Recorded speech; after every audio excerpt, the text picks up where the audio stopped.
আসসালামু আলাইকুম প্রিয় দর্শক মণ্ডলী, আপনাদের মাঝে নতুন একটি ভিডিও নিয়ে আসলাম। ভিডিও মূলত কোয়েল পাখিকে নিয়ে। যারা কোয়েল পাখি পালতে ইচ্ছুক বা আগ্রহী বা পালতে চাচ্ছেন, তাদের জন্য এই ভিডিওটি শেষ পর্যন্ত দেখবেন। আমি শখের বয়সে 500 কোয়েল পাখি উঠাইছিলাম। প্রথমে সবাই আমাকে বলেছিল, বা যারা কোয়েল পাখি পালে তাদের কাছ থেকে পরামর্শ নিয়েছিলাম। তারা প্রথমত বলছিল যে, তুমি যেহেতু শখের বয়সে বাচ্চা উঠাইবাও, তোমার জন্য পারফেক্ট হবে 100 কোয়েল পাখির বাচ্চা নেওয়া। তা আমি ভাইদের বলছিলাম যে, ভাই আমি শখের বয়সে 500 কোয়েল পাখি উঠাবো। তো আমি আজ 500 কোয়েল পাখি উঠাইছি। 500 কোয়েল পাখিতে কীরকম লাভ হয়েছে, কীরকম লস হয়েছে, এই বিষয়ে আপনাদের বিস্তারিত বলবো আর কি। তো ভিডিওটি শেষ পর্যন্ত দেখবেন। আমি 500 কোয়েল পাখি উঠাইছিলাম। এই কোয়েল পাখিতে আমার অনেক টাকা খরচ হয়েছে, কারণ আমি প্রথমেই বাচ্চা নেওয়ার পরে আমি সিদ্ধান্ত নিয়েছি যে এই কোয়েল পাখি 500 কোয়েল পাখিতে আমি প্রথমেই ডিম পাড়াবো। ডিম পাড়ানোর যে আমার একটা আগ্রহী ছিল, আলহামদুলিল্লাহ আজ আমার কোয়েল পাখি ডিম পাড়তেছে। তো আপনাদের প্রথমেই একটা কথা বলি, যেহেতু শখের বয়সে কোয়েল পাখি উঠাতে চাচ্ছেন, সেই হিসাবে প্রথমত ডিম না পাড়াই আপনাদের জন্য ভালো হবে। কারণ প্রথমে ডিম পাড়াতে গেলে অনেক টাকা খরচ হয়।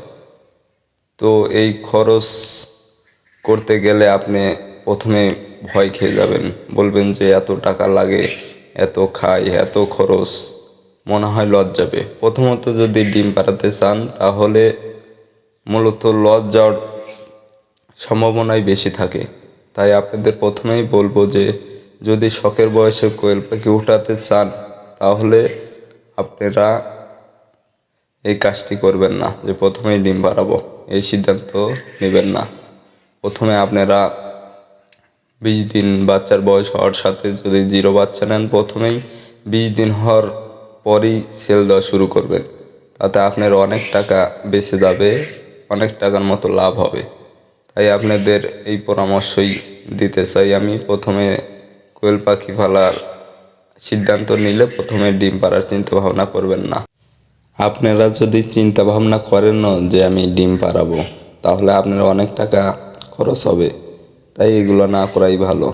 আর আপনারা প্রথমত 2-3 বার ছেল দেওয়ার পরে আপনারা চিন্তা ভাবনা নেবেন যে আমার যে টাকা পরিমাণ লাভ হয়েছে, এখান থেকে আমি এই টাকা খরচ করে এদের ডিম পাড়াবো।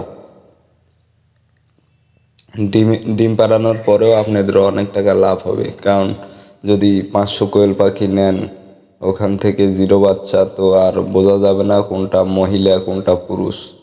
তো 500-র ভিতরে ইনশাল্লাহ 200-250 এরকম মহিলা হবে।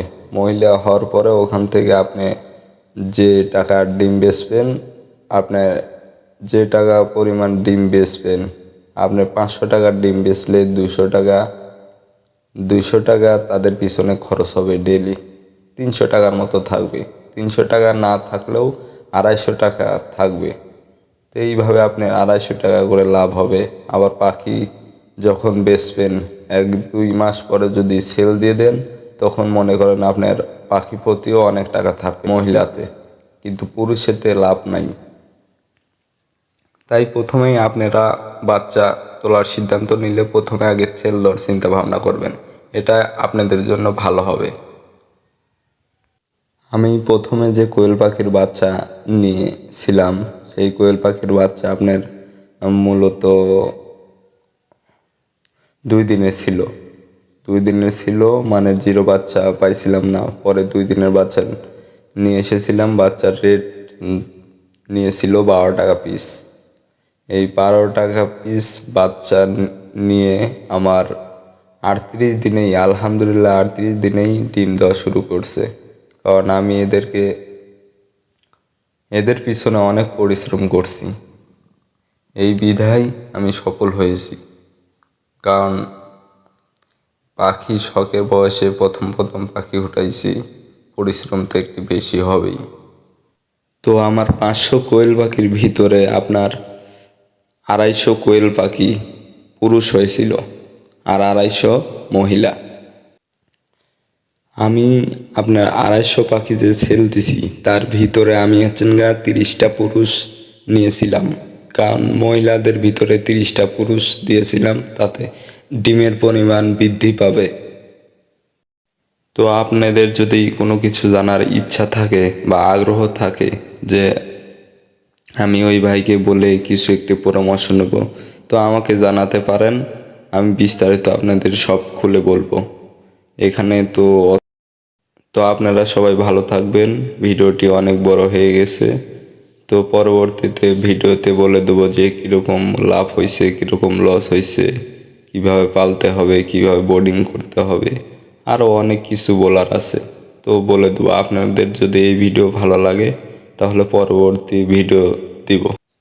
যদি আপনাদের জানার ইচ্ছা থাকে তাহলে আমার পেজটি ফলো করে রাখবেন, বিস্তারিত সব বলে দেবো। খোদা হাফেজ।